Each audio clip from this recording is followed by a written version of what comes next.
బంగారాన్ని విడిపించి ఆ రోజు ఆన్లైన్ రేటుకే మేము కొంటాం. Sharma gold company. హాయ్, నా పేరు doctor hypno Padma Kamalakar, counselling psychotherapist, hypnotherapist, family, marriage and health councillor. మా క్లినిక్ రాజమండ్రి, హైదరాబాద్లో ఉన్నాయి. ఈరోజు భర్తల అక్రమ సంబంధాలు ఎందుకు పెట్టుకుంటారు, ఇది ఇప్పటి మాట కాదు, కొన్ని వేల సంవత్సరాల నుంచి ఉంది.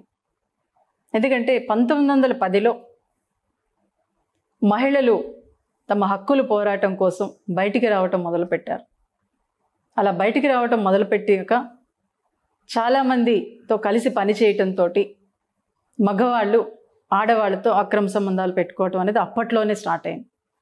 బట్ అప్పటికన్నా పూర్వం రాజులు కొన్ని వేల మంది భార్యలు ఉంటే అది గొప్పగా ఫీల్ అయ్యేవారు, ఒక ప్రౌడ్గా ఫీల్ అయ్యేవారు. దాని నుంచి మెల్లగా మనం బయటపడాలి అంటే అసలు ఎందుకు అలా వాళ్ళు పెట్టుకుంటున్నారు అనేది పరిశీలిస్తే నా దగ్గరకు వచ్చిన కేసులను చూస్తే చాలా ఆశ్చర్యంగా, చాలా సిల్లీగా అనిపిస్తుంది.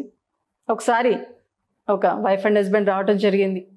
చాలా మంచి ఫ్యామిలీ, ఇద్దరు కూడా ఎడ్యుకేటెడ్, చాలా చక్కగా సంపాదించుకుంటున్నారు, అంతా బాగుంది. కానీ అతను అక్రమ సంబంధం పెట్టుకోవడం జరిగింది. ఎందుకు పెట్టుకున్నాడో తెలుసండి? తను భార్య, నా దగ్గరకు వచ్చి నేను అన్నీ అబ్జర్వ్ చేస్తే తను అనుకున్న విధంగా సెక్స్లో ఆవిడ ఉండలేకపోయేది. అంటే ఆవిడ కుచించకపోయేది. అంటే భారతీయ సంస్కృతిలో ఎలా ఉంటుందంటే సెక్స్ గురించి మాట్లాడాలి అంటే ఇష్టపడేవారు కాదు మహిళలు.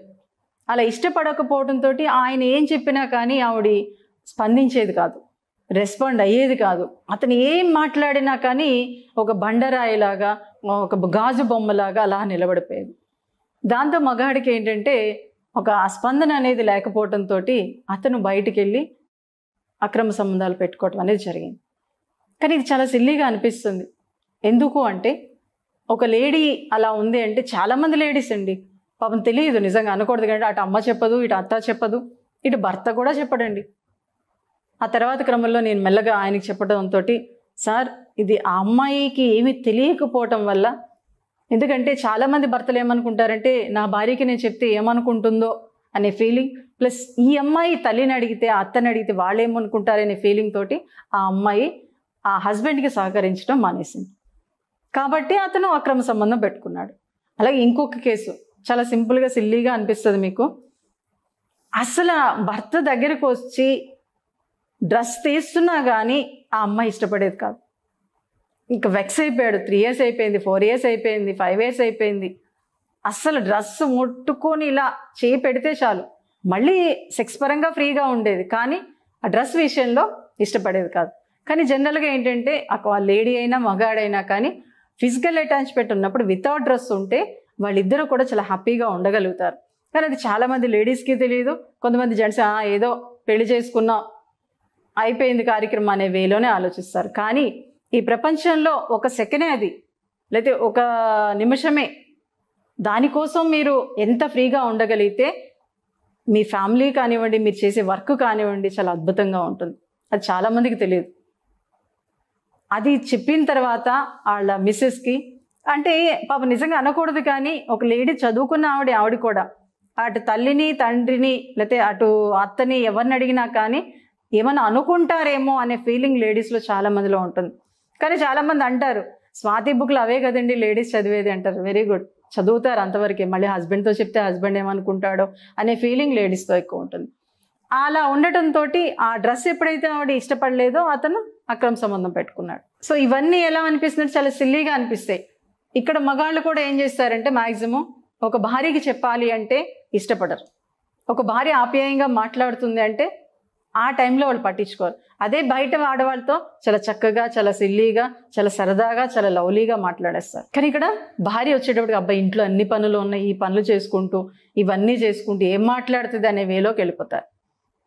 ఆ బయట ఆడదారితో ఎంతసేపు మాట్లాడినా హ్యాపీగా అనిపిస్తుంది, తిని అలా మాట్లాడదు అనే వేలో మగవాడు ఆలోచిస్తారు.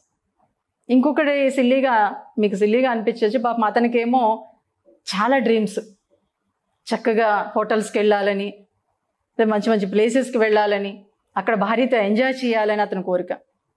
కానీ ఎక్కడికి వచ్చేది కదండి ఆవిడ. మళ్ళీ చదువుకుంది, లెక్చరర్గా జాబ్ చేస్తుంది, చాలా బాగుంటుంది ఆవిడ.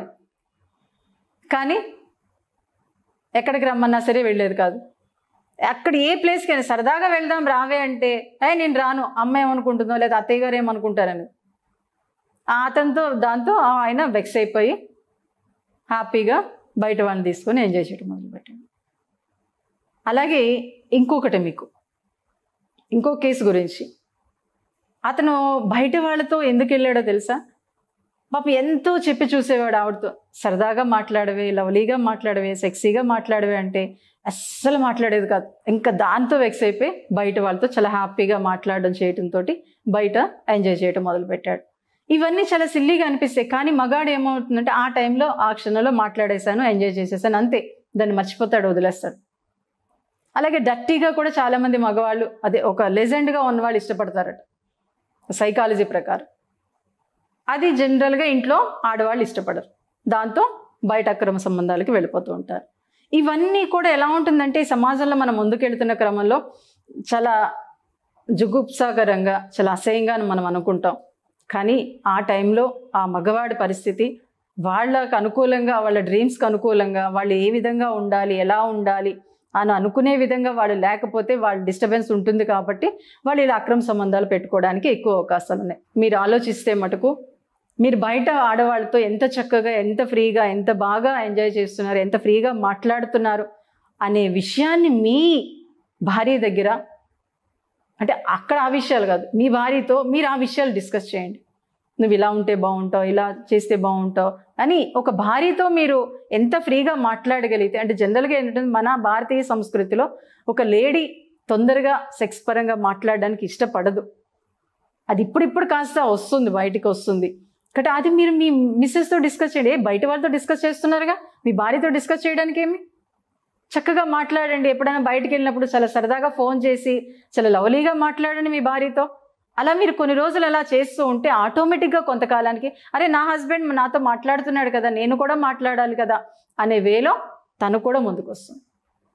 అదే ఒక లవ్ చేసినప్పుడు గంటలు గంటలు మాట్లాడతారండి, అదే పెళ్ళైతే ఒక్క క్షణం కూడా మాట్లాడుకోరు. కానీ ఒకటే చెప్తున్నా, లవ్ అనేది మనసుకు సంబంధించింది, అది ఎప్పుడైనా ఎక్కడైనా చేసుకోవచ్చు, అది ఇబ్బంది ఏం కాదు. కానీ ఎంత కష్టపడినా చాలామంది జెంట్స్ ఏం చేస్తారంటే, అలసిపోయాము, ఇంటికి వచ్చాము, భార్య నాకు అనుకూలంగా లేదు, సరిగ్గా లేదు అని చెప్పేసి బయటకు వెళ్ళిపోతుంటారు. అది మీరు మీ భార్యకి చెప్పలేరా? చెప్పండి, నేను వచ్చేటప్పటికి చక్కగా ఒక అరగంట ముందు లేదా గంట ముందు నువ్వు ఇలా ఉంటే భలే ఉంటావే, ఇలా తయారవ్వే అని చెప్పొచ్చుగా. నీ భార్యగా, బయట వ్యక్తి కాదు కదా. బయట వ్యక్తులకు మీరు చెప్తున్నారుగా. నేను చాలామంది జెంట్స్ని అబ్జర్వ్ చేసినప్పుడు, నా దగ్గరికి వచ్చిన లేడీస్ చెప్పినప్పుడు బయట ఆడదాన్ని చాలా చక్కగా పొగుడుతూ ఉంటారు. నువ్వు అలా ఆ డ్రెస్ వేసుకుంటే బాగున్నావు, ఈ చీర కట్టుకుంటే, నీ భార్యతో నువ్వు ఎందుకు చెప్పలేవు? నీ భార్యతో కూడా చెప్పండి. ఎప్పుడైతే అలా చెప్తూ ఉంటారో ఆటోమేటిక్గా మీరు ఎలా ఉండాలి అని అనుకుంటారో అలా ఉండగలుగుతుంది మీ భార్య. అంతకన్నా అద్భుతంగా ఉండగలుగుతుందండి. ఎందుకంటే భార్యాభర్తలకు మించిన స్నేహితులు, భార్యాభర్తకు మించిన అనుబంధం ఎక్కడా ఉండదు. సో కాబట్టి ఏంటంటే ఒక భర్తగా తనకి అనుకూలంగా మాట్లాడుతూ, తనకి ఏమి ఇష్టం, తను ఎలా ఉంటే బాగుంటుంది, తను ఏం చేస్తే బాగుంటుంది, తను ఏ భంగిమలో ఉంటే బాగుంటుంది అనేది మీకు బాగా తెలిసినప్పుడు తనతో డిస్కస్ చేయడానికి ఏమి. కాబట్టి ఆ విషయాలన్నీ మీరు తనతో డిస్కస్ చేయండి.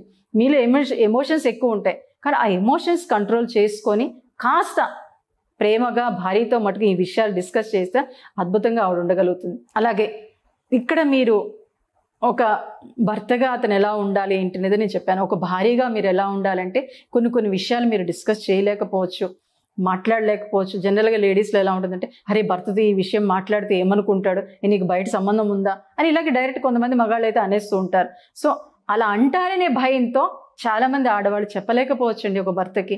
సో అలా మీ మిస్సెస్ ఏమైనా ఫీల్ అవుతుంది మీరు అబ్జర్వ్ చేయండి. అలాగే ఒక లేడీగా చక్కగా చదవండి, తెలుసుకోండి. ఎందుకంటే లైఫ్ అనేది ఒకటే.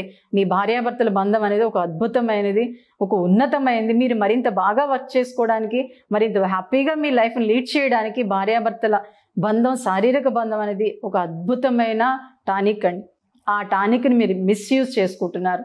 అది చేసుకోకుండా ఉండాలంటే మీ భర్తకి ఎలా ఉంటే బాగుంటుంది, ఎలా మీరు ప్రవర్తిస్తే బాగుంటుంది అప్పుడప్పుడు అడగండి. తను సరదాగా ఉన్నప్పుడు, ఫ్రీగా ఉన్నప్పుడు బయటికి వెళ్ళమంటే వెళ్ళిపోండి. ఎప్పుడు పిల్లలు ఇళ్ళైనా ఎంజాయ్ చేయడానికి రమ్మంటున్నాడుగా మీ హస్బెండే కదా, బయట వాళ్ళు కాదు కదా. మీ హస్బెండ్తో మీరు ఎంజాయ్ చేయడానికి మీ వ్యక్తి తను, బయట వ్యక్తి కాదు. కాబట్టి అతను ఎలా ఉండాలనుకుంటున్నాడు, మిమ్మల్ని మీరు ఏం చేస్తే బాగుంటుందని అనుకుంటున్నాడు ఒకసారి అబ్జర్వ్ చేసుకొని తను ఎప్పుడైనా చెప్తే దానికి అనుకూలంగా చాలా ఇప్పుడు బుక్స్ వచ్చేసాయండి. చక్కగా చదవండి. లేదు చదవడం ఇష్టం లేదు, చూడడం ఇష్టం లేదు అని అనుకున్నప్పుడు చక్కగా మీ హస్బెండ్ని అడగండి, తప్పేం కాదు. తను మీ వ్యక్తి, దానికి తగిన విధంగా మీరు ప్రవర్తిస్తే ఇటువంటి అక్రమ సంబంధాలు అనేవి చాలా వరకు తగ్గడానికి అవకాశం ఉంటుంది. బెడ్రూమ్ అనేది మీ ఇద్దరికి సంబంధించింది. అది ఎంత అందంగా అద్భుతంగా ఉంటే మటుకు మీరిద్దరూ కూడా అంత హ్యాపీగా అంత చక్కగా ముందుకెళ్ళగలుగుతారు. ఇటువంటి అక్రమ సంబంధాలను తగ్గడానికి అవకాశం ఉంటుంది. లేదు నేను ఇలా ఉండలేను అనుకుంటే ఇంకో 200 సంవత్సరాల తర్వాత కూడా ఈ అక్రమ సంబంధాలు ఇంకా పెరిగిపోతాయని సైకాలజీ పరంగా చెప్తున్నారు. సో కాబట్టి ఒక లేడీగా, ఒక మహిళగా తర్వాత తరం బాగుండాలి, మన పిల్లలు బాగుండాలి అని అనుకుంటే మటుకు మీ హస్బెండ్కి అనుకూలంగా, మీ హస్బెండ్కి అనుకూలం భంగిమలో మీరు ఉండడానికి ఇష్టపడండి. ఎందుకంటే మగాడి కన్నా ఆడదే బాగా ఎంజాయ్ చేయగలుగుతుందండి. అది చాలా చక్కగా మీరు అబ్జర్వ్ చేసుకోండి, మీరు ఎంజాయ్. ఎందుకంటే నా దగ్గరికి వచ్చిన చాలామంది లేడీస్ చెప్పినారు, మేడం ఇంతకాలం మా లైఫ్ నేను వేస్ట్ చేసుకున్నాను మేడం, ఇప్పుడు చాలా హ్యాపీగా ఉన్నాను మేడం చెప్పిన లేడీస్ చాలామంది ఉన్నారండి. సో కాబట్టి మీరందరూ కూడా అంత హ్యాపీగా ఎంజాయ్ చేస్తూ మీ ఫ్యామిలీని నిలబెడుతూ మన భారతీయ సంస్కృతిని మరింత బాగా ముందుకు తీసుకెళ్తారని ఆశిస్తూ మీ అందరికీ కూడా నా ధన్యవాదాలు తెలియజేస్తున్నాను. జై హింద్.